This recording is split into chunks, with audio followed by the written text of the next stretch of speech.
and bought a boat. Pooping. And picked up a whole lot of poop. Picked up a whole lot of poop.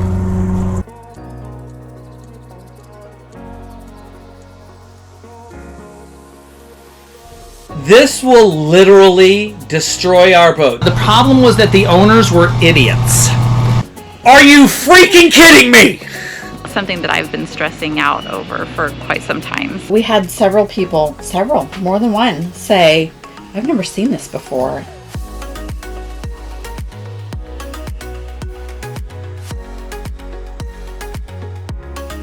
Are you hot? Man, I'm sweating balls already. One more sip and then we'll start. Okay. A light sip. There we go. There we go. All right. Okay. Hey, everybody. We are Kate and Misha of For Love of Wind.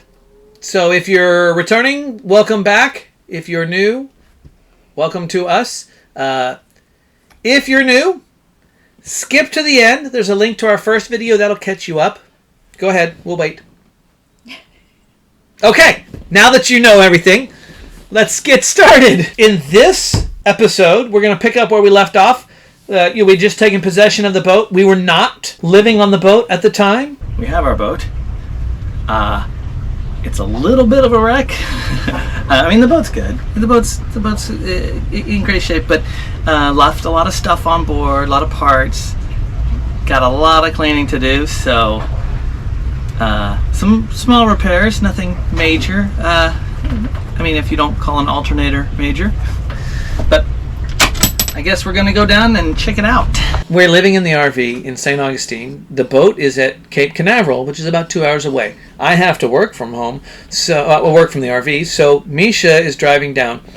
The goal is to clean the boat up on weekdays. Misha's going to go down and take out all the stuff that needs to come off the boat. We were going to get rid of My hope was that because all of the bilges, all of the drawers, all the compartments were full of stuff from the previous owner, that the more I could remove from the boat, the less boaty Flo would smell. Yep. Because Flo had a pretty good case of musty boat odor.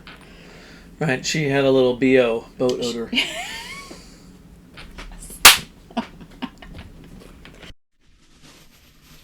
So today we're just going through the boat, trying to empty it out and take inventory and see what all the previous owner left us. Because every drawer and every cabin, every cubby and nook and cranny is completely stuffed with stuff. And some of it's good and some of it is going to need to be replaced. Some of it's spare parts that we will need, and some of it's just junk that needs to be thrown away. So my job is to empty drawers and cabinets today. And let's get started. It's nice to know that all of these drawers are lined in cedar. I don't know if that's typical for boats, but I like it. And additionally, and this, I can't stress this enough, everything worked at the sea trial. Save the head furler, the head sail furler. So we finally get the boat to Cape Canaveral. We plug it in, and the AC doesn't work. Seriously, the AC doesn't work. It's August in Florida. Thankfully, it's only like 99% humidity. Yes, and about 95 degrees. Yeah. You did very good to keep a bikini top on, because, keep yourself appropriate. It was hot. It was hot and it was miserable, and I was stuck inside. There are only so many hatches that you can open. It was a little bit stifling in here. Check it out, guys. Along with all that moldy paperwork and instruction manuals, real Cuban cigars. I wonder how old those are.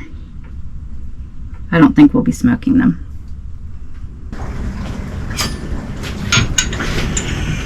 Shot glasses. Those will come in handy. So we realized pretty quick that we were going to need to move the RV a lot closer to the boat if we wanted to get anything done. Misha was doing an excellent job, but there were things that I just needed to take care of as well. There was repairs to be made, and two is better than one, always. So we needed to move the RV closer. This is our last morning at Four Lakes. We've been here for 3 months as of today, like officially 3 months to the day. And let's see. In that 3-month time span, we've had a family vacation. We've house hunted. That did not turn out well. We changed our whole life plan to actually commit to the sailing. We went to sailing school and bought a boat. Pooping. And picked up a whole lot of poop. Picked up a whole lot of poop. We have too many dogs. We really liked Four Lakes Campground in the St. Augustine area. It's not actually in St. Augustine. It's in Hastings, about 30 minutes away, but it's in the St. Augustine area, and it was nice. It was a really nice park. It was very family friendly, very dog friendly. It was in a rural atmosphere, so it was really peaceful and quiet. Yeah, good dog park, good walking trails. It definitely gets 2 thumbs up from us. Today's job is to clean up all of that and get the AC working. It is so stinking hot in here. All right, well, the AC is running. It had run at the sea trial in the survey, and then we picked up the boat and didn't run. Just one more thing, right? That's how it always seems to work. Turns out it was a pretty easy fix. The problem was that the owners were idiots. This is the raw water pump for the air conditioner, and it was not running. So the air conditioner would come on, it would blow for 2 or 3 minutes, and then flash 3 H's on the thermostat. I was checking to see if there was electricity to the motor. There was not. Clearly something has gone wrong. And you can see here on our circuit breaker panel, boop, boop, air conditioner forward, air conditioner aft. And I didn't know what this one was, and I wasn't turning it on. That's the air conditioner relay for that raw water pump. Clearly we just didn't know how to work the system. As soon as I hit that, everything came back to life. Misha, you're gonna glisten less. I appreciate that. We're gonna dig into all of the undersides there. We'll probably dig into a lot of the undersides here.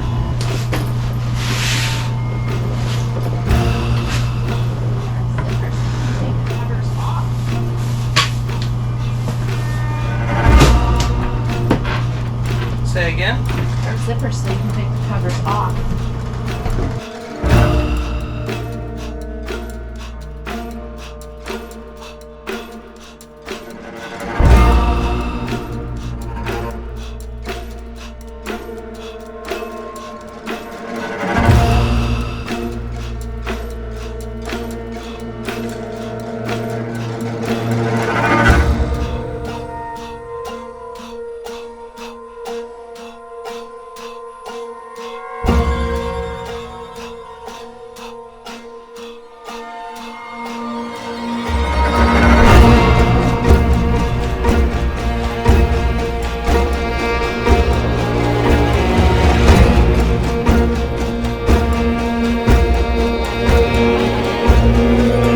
We find the worst thing ever.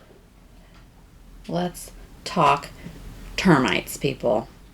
Termites on a boat. That's bad. This will literally destroy our boat. Yeah, this was scary for us. We learned way more about termites than we ever expected to know in this lifetime or any subsequent lifetime that we might live. 15 different companies. We had people that came out that looked at the termites. So they took a sample to the lab, and what they found were Formosan termites. The guy that ended up treating the boat said that in his 30 years of service, he has never seen this on a boat. They're super aggressive. They're super fast moving. You need to get rid of them now. I was like, okay, let's get rid of them now. Every termite company, every treatment company that we had contacted so far had about a 3-month lead time. And this guy says in 3 months your boat will be fractured. It will be Swiss cheese. Oh, okay. Let's deal with it now. Well, we can't deal with it for 3 months. I said, we don't need to be tented. It's a fiberglass vessel. I can tape up every seam, every hatch, every window. Most of them are watertight, airtight anyway. You pump in the gas, we're fine. No. It's got to be tented. Late August. He's telling us January. He was telling us January. Yes. So he comes to us on a Tuesday. He's like, if you can be out of the water on the Friday, I can have the tenters squeeze you in for a small boat-sized tent. I ran to the dogmaster and I said, we have an emergency.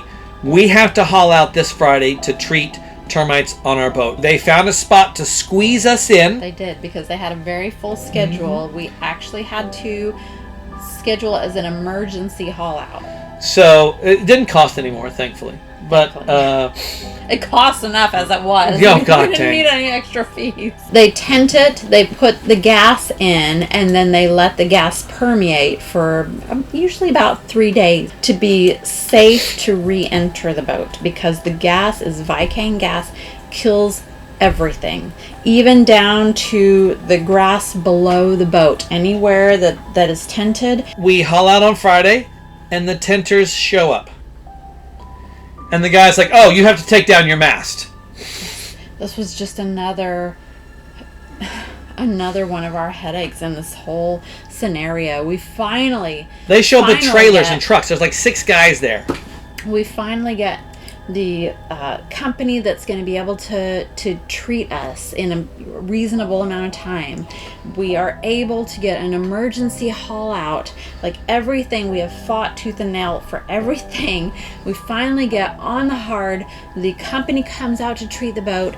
The guy that He got owns the all of company. gas. Owns the company. He's the owner of the company. He's got all the materials with him. He shows up and he says, you have to remove your rigging. You have to remove all of your standing rigging so that we can tent the boat, because we can't go around all these wires and rigging that you have. Yeah. Oh, and I said, no. That's not an option. We can't do What's that. the alternative? Because that is not the option. And he said, well, how are we going to do this then? And I said, well, isn't that your guys? I mean, we told you ahead of time it's a sailboat.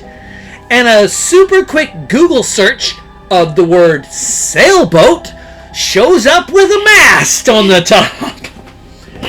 Anyway, This was a little bit scary for us. There was this finally got moment to of this heartbreak and point panic. where we were so happy that we were getting this taken care of. And I'll tell you, people, this has been the most stressful part of everything that we have had to deal with so far. And we've gone into some of the issues we've had, not every issue, and we'll go into all of it. We're gonna go But up till now, this is the scariest issue that we've had to deal with. because the tent owner guy shows up, he's like, take down your mast. I was like, no, that's not an option. We do not have the budget. Now, you can step a mast. We don't have the budget for that. We could not afford Right? We that. could barely afford to the haul out and treat. Yes. So we are really fixed income. It's not an option. I was like, no, you need to tent my boat. I can't tent your boat with the mast up. Okay, what's the alternative? So the owner of the tent company's like, well, you know what we can do? Let me get some tape, and I'll tape up all the holes and hatches, and then I'll just gas the boat. It's a fiberglass vessel. It's airtight. Are you freaking kidding me? She is being fumigated for termites. Boo. Boo. Which is, I mean, yay fumigation, boo termites. yes, boo termites. Yeah, not fun, not good. But we're getting it taken care of. They were going to put a tent over her, but they wanted us to remove all of the standing rigging and everything, which we obviously can't do. So what they did was they just taped up every through hull and every seam, and then they were able to pump the gas in that way. So that was Friday afternoon. It's now Sunday, and they're going to come out Monday to vent and release all the gas. Then they're going to come out on Tuesday to test and make sure that flow is habitable again and we can go in. And since things on board like the foam, spray foam, insulation and stuff like that, Cushions, yeah. cushions can trap and hold on to gas. Sometimes that takes a little bit of time to vent out, and so they may have to come back over the span of a couple of days and test and retest to make sure that all the fume is gone so that we can get back on board and splash again. So it may be Wednesday morning or so before we're able to splash. In the meantime, we're happy to have the fumigation done, and Death to termites. that's a really, really big step in getting her prepped and ready to go, and something that I've been stressing out over for quite some time. So all good. All good. So you can see all of the major through holes got taped up, right, so that the gas can't get out. And then even the lazarettes in the back all taped up. I'm not going to go up there because danger, peligro, peligro, peligro. Yeah, deadly poison, fumigating with sulfurial fluoride, which is Vicane gas. That's the brand name. Deadly poison. This was by far of all of the issues, and we've had some serious issues with this boat, this was by far the most stressful thing that we have had to deal with, and it was not even the most expensive, but by far the most stressful. It was horrifying and nearly brought us to tears. Oh yeah, regularly, Yes. Yeah. Cut to Misha's face. Click. That face right there is the I'm about to burst into tears face. So yeah, I'm gonna call him out again. Chris from Integrity Pest Control in Cape Canaveral. If you are in the Cape Canaveral, Cocoa, Merritt Island area, that's the man. Give them a call. We get back in our slip, and now the fun begins. Now we have to go through the whole boat to find the damage. We'd like to say thank you to all of our viewers, everyone who commented, liked, and subscribed. We've been overwhelmed with the outpouring of support and encouragement, and we just appreciate it so much. It's humbling. I can't tell you guys how much this means to us, and it really is humbling. We did not expect to see this kind of success with our first episode, so thank you from the bottom of our hearts, and please keep the comments coming, keep the likes and the subscribes, and let us know what you'd like to see in future videos. We are hearing all of your comments, we're listening to all of them, and we're trying to reply as much as we can. In the coming weeks, we've got a boat tour coming up. We're going to start doing shorts for the dogs, introducing all the different dogs. Misha dealing with hair. So if you've stuck with us this far, we have nothing but love for you. That's this week. We look forward to seeing you next week. Please join us. Next week is going to be a little more upbeat. Please like and subscribe and hit the notification bell. It helps us out immensely. We're trying to grow the channel. Here's a link to our first episode that'll get you up to the Cape Marina, up to how we took possession of the boat. And we will see you next week.